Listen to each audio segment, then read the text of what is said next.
bakalan ke Markas Komobi. Di sini ada aku Diva. Jody dulu. Ada Jody, terus ada aku Amanda, aku Diana. Ya, jadi kita bakalan ke Markas Komobi nih teman-teman. Kita bakalan berkunjung ke Smart Greenhouse-nya, dimana kita bakalan lihat pertanian cerdas yang diterapin di sana, sistem-sistem otomatisnya gimana. Yuk ikutin terus. Let's go.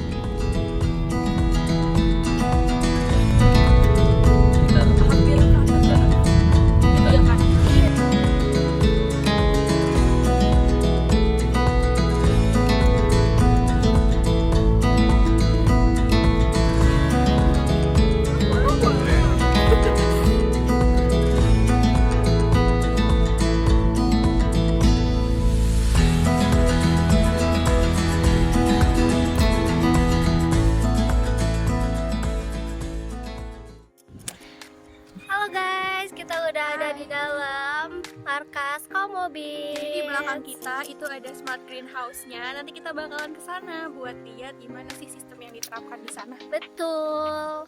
Ya guys, jadi sebelum kita masuk ke dalam lahan pertaniannya dan melihat sistem smart greenhouse-nya, di sini kita menunggu pengelola Markas Komobitnya dahulu nih di bagian loket.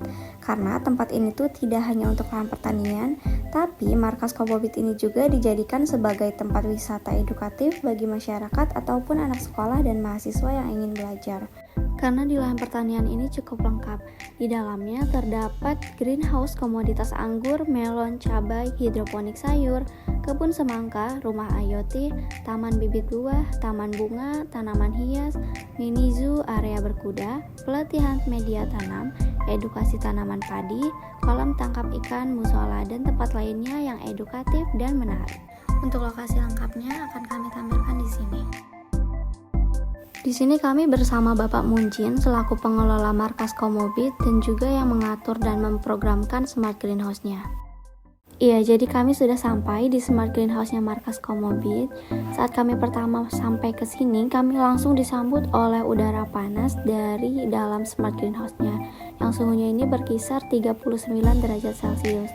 Berdasarkan penjelasan dari Pak Munjin sendiri, hal ini diakibatkan ruang yang tertutup oleh plastik ultraviolet yang bisa menambah suhu di dalamnya sekitar beberapa persen dari suhu luar.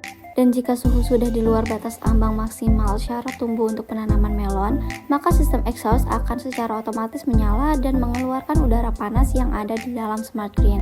Namun, jika suhu masih di dalam syarat seperti 30 hingga 35 derajat, maka exhaust ini tidak akan menyala. Exhaust ini juga dapat disesuaikan dengan pengguna untuk waktu menyala dan juga matinya. Sistem pertanian cerdas di Markas Komobit ini memanfaatkan teknologi IoT atau Internet of Things dan juga NFT, yang mana IoT ini ialah kemampuan suatu benda atau perangkat untuk terhubung dengan internet, mengumpulkan data dan bertindak sesuai dengan data tersebut. Artinya, sistem pertanian di sini ini menggunakan program yang tersambung dengan internet untuk memberikan perintah kepada aplikasi atau sistem. Sedangkan NFT ialah nutrien film teknik dengan meletakkan akar tanaman pada lapisan campuran air dan juga nutrisi. Nah, sistem pertanian cerdas di Markas Komobit yang menggunakan IoT ini ialah teknologi irigasi tetes yang berisi air untuk penyiraman dan juga nutrisi berupa pupuk yang sudah dalam bentuk cair. Irigasi tetes ini merupakan suatu cara yang digunakan untuk meneteskan air ke dalam polybag atau di dalam bucket seperti yang diterapkan di pertanian ini, sehingga kelembapan tanah akan terjaga dan menghemat air karena penggunaan air ini akan lebih terkontrol. Irigasi tetes ini berjalan selama 24 jam dengan pengaturan debit air yang dikeluarkan sehingga air pada tanaman cukup dan terjaga kelembapannya.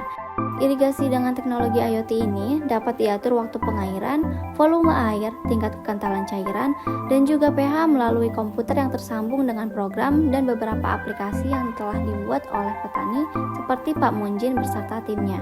Penjelasan mengenai sistem irigasi ini akan dijelaskan oleh Pak Munjin sebagai berikut.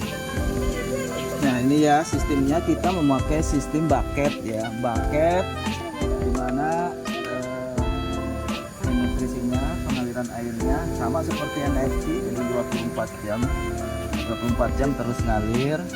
Jadi ini pakai irigasi tetes yang kita benamkan di sini.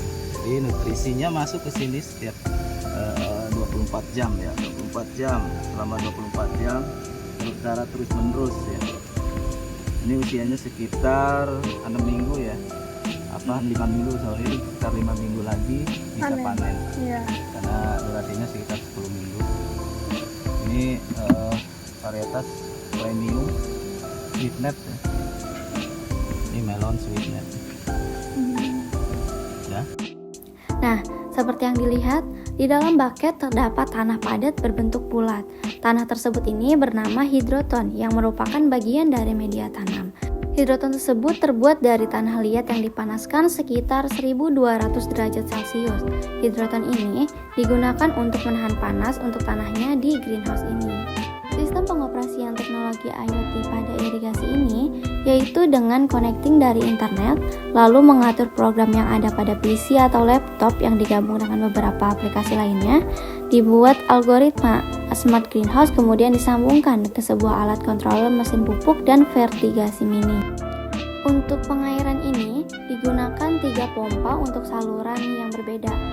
Di luar greenhouse ini juga terdapat penampung atau tandon pengaduk nutrisi dan juga tandon air.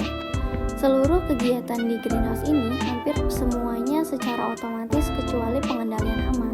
Jadi pengendalian hama di greenhouse ini dilakukan secara manual dan untuk pencegahan digunakan pestisida. Sebab walaupun lokasi smart greenhouse ini tertutup, tetapi menurut Pak Munjin sendiri tidak menutup kemungkinan penyakit dan hama ini bisa masuk. Jadi untuk pengendalian penyakit dilihat dari daun apakah terdapat pedecak atau tidak, dan antisipasinya ini dengan pestisida secara berkala. Karena hampir keseluruhan kegiatan di smart greenhouse ini menggunakan listrik, jadi di greenhouse ini juga terdapat genset. Jadi walaupun mati listrik, greenhouse ini akan tetap beroperasi untuk menjaga kualitas tanamannya. Dan tidak hanya untuk pengairan, aplikasi smart atau teknologi pada greenhouse ini juga digunakan untuk mengatur suhu dengan adanya sensor suhu dan exhaust fan otomatis yang akan menyala saat suhu sudah melewati ambang batas seperti yang sudah dijelaskan sebelumnya. Ya, untuk komoditasnya sendiri berdasarkan informasi dari Pak Munjin, di smart greenhouse ini itu diisi oleh buah dan sayur yang durasi tanamnya ini bulanan seperti semangka, melon, tomat, dan sebagainya. Sebab tanaman tahunan seperti anggur umumnya menggunakan sistem hidroponik. Untuk tanaman melon yang ada di sini sudah berusia sekitar 6 minggu dan sekitar 5 minggu lagi akan memasuki masa pemanenan. Varietas yang ditanam di sini adalah varietas sweetness melon kelas premium yang dibanderol dengan harga 38.000 per kilonya.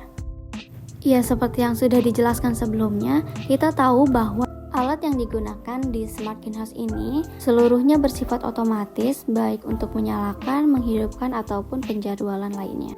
Namun, alat-alat ini juga bisa dinyalakan atau dimatikan secara manual, sebab pemanenan akan dilakukan secara manual oleh para petani. Oleh karena itu, udara di dalam greenhouse tidak boleh panas demi kenyamanan petani dalam memanen, sehingga exhaust akan dinyalakan untuk mengeluarkan udara panas dari dalam greenhouse dan menurunkan suhu di dalamnya.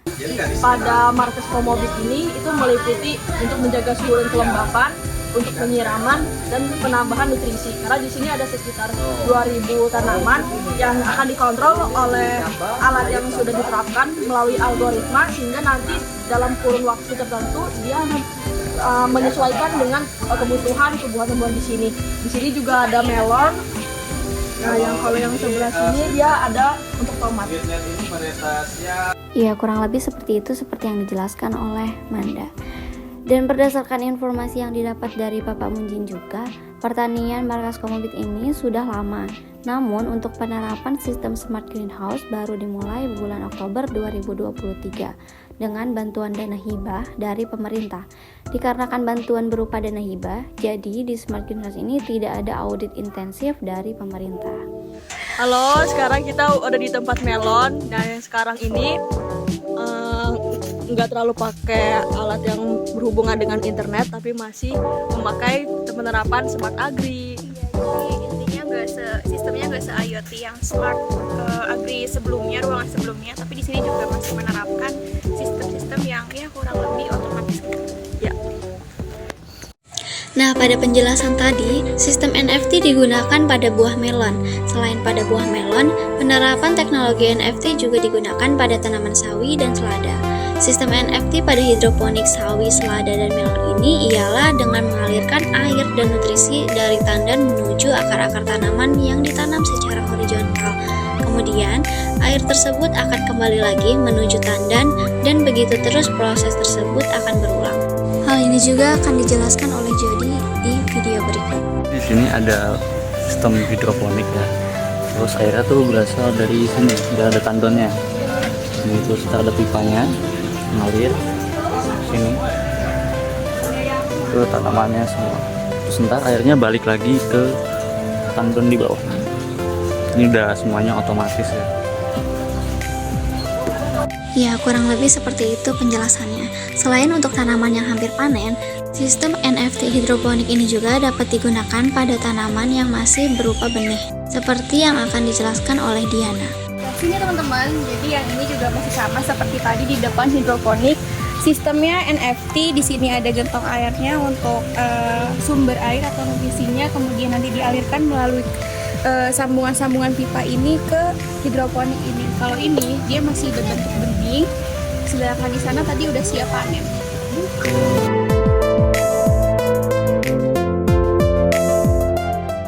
Selain dengan hidroponik horizontal, di sini juga terdapat penanaman secara melingkar yang mana air dan nutrisi dialirkan dengan dipancarkan dari tengah lingkaran.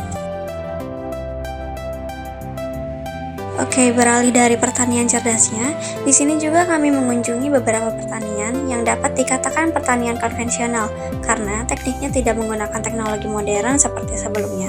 Contoh tanamannya ialah ada anggur, sawi pagoda, dan lain sebagainya yang masih banyak lagi. Ya hanya itu, kami juga di sini diberikan kesempatan untuk mencicipi melon hasil pertanian dengan menggunakan smart technology yang rasanya manis banget seperti melon madu, tapi ini adalah melon premium hasil pertanian dengan menggunakan irigasi tetes. Hai, jadi kita udah selesai dari markas Komobit. Kita udah selesai keliling-keliling smart greenhouse-nya. Lumayan capek ya, lumayan lega juga Kita dapat ternyata. ini. Selain dapat pengetahuan, kita dapat melon. Kita dapat melon hasil pertanian Smart Green. Dadah. Dadah guys. Makasih Semoga yang udah bermanfaat.